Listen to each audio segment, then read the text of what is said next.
باذن الله مباراه مصر وكوت ديفوار بكره. عم حسام كلمتين في السخان. المفروض على المدرب اللي عنده وعي تكتيكي ان هو بيجرى الخصم بتاعه وطريقه لعبه. احنا هنعدي ماتش بنين عشان انا شفت في ماتش بنين ان انت ما جريتش الماتش نهائيا، ولا شفت نقاط ضعف ولا نقاط قوه. انت بتلعب على اسلوب لعب واحد فقط لا غير. جبل بنين نفس الاسلوب، جبل الكاميرون نفس الاسلوب، جبل جنوب افريقيا نفس الاسلوب. لو لعبت السنغال هتلعب بنفس الاسلوب. يعني فرقه كبيره وفرقه صغيره هو نفس الاسلوب عندنا. عايزين باذن الله بكره نجرى الخصم كويس. نقاط ضعف كوت ديفوار ايه؟ المرتدات، بطء الدفاع عنده، بس نقاط قوتهم في الاجل.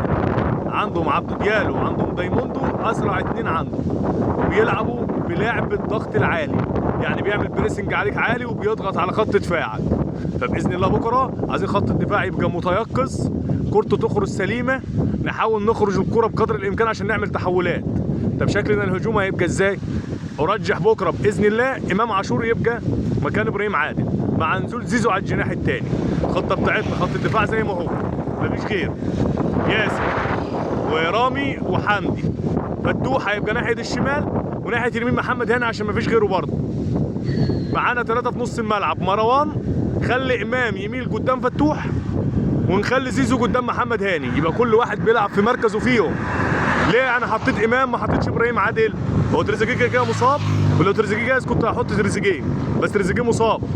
بكره امام هيقدر يعمل التغطيه مع فتوح على عبدو ديالو اللي هو اقواهم وامهرهم، وزيزو عشان عنده السرعه هيقدر يغطي دايموندو ويغطي محمد هاني، عشان دايموندو سريع. لو راح واحد على واحد مع محمد هاني، عقبال ما محمد هاني يلف ويجرى الفتحه هيكون دايموندو راح حط جونين.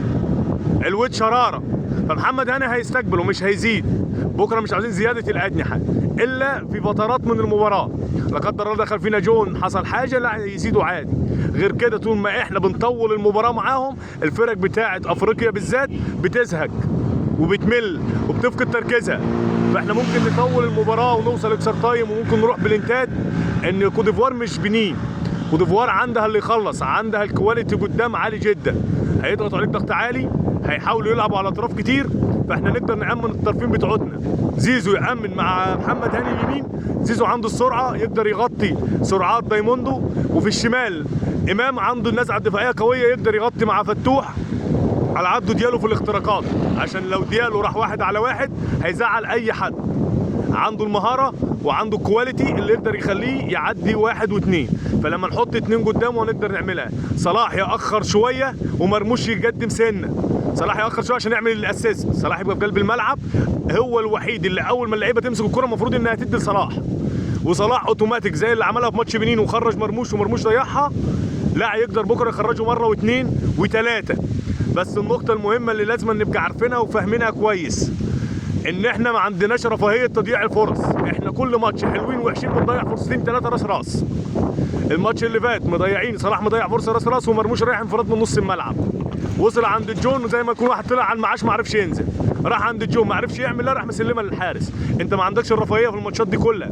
8-4 نهائي لو ربنا كرمنا انت من نص فرصه تكسب. احنا مع كروش كنا من نص فرصه نحط الجون وسلام عليكم.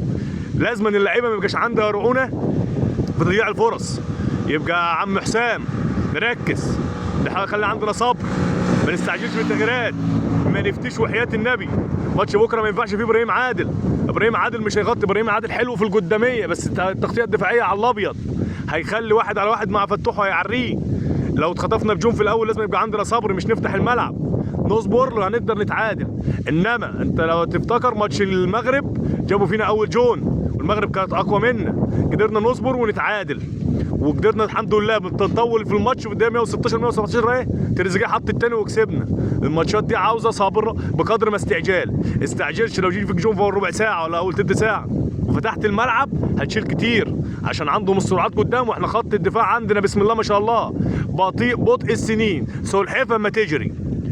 لاعبتنا تقدر تطلع على الارض تطلع، مش تطلع على الارض تحاول ترمي على الاجنحه.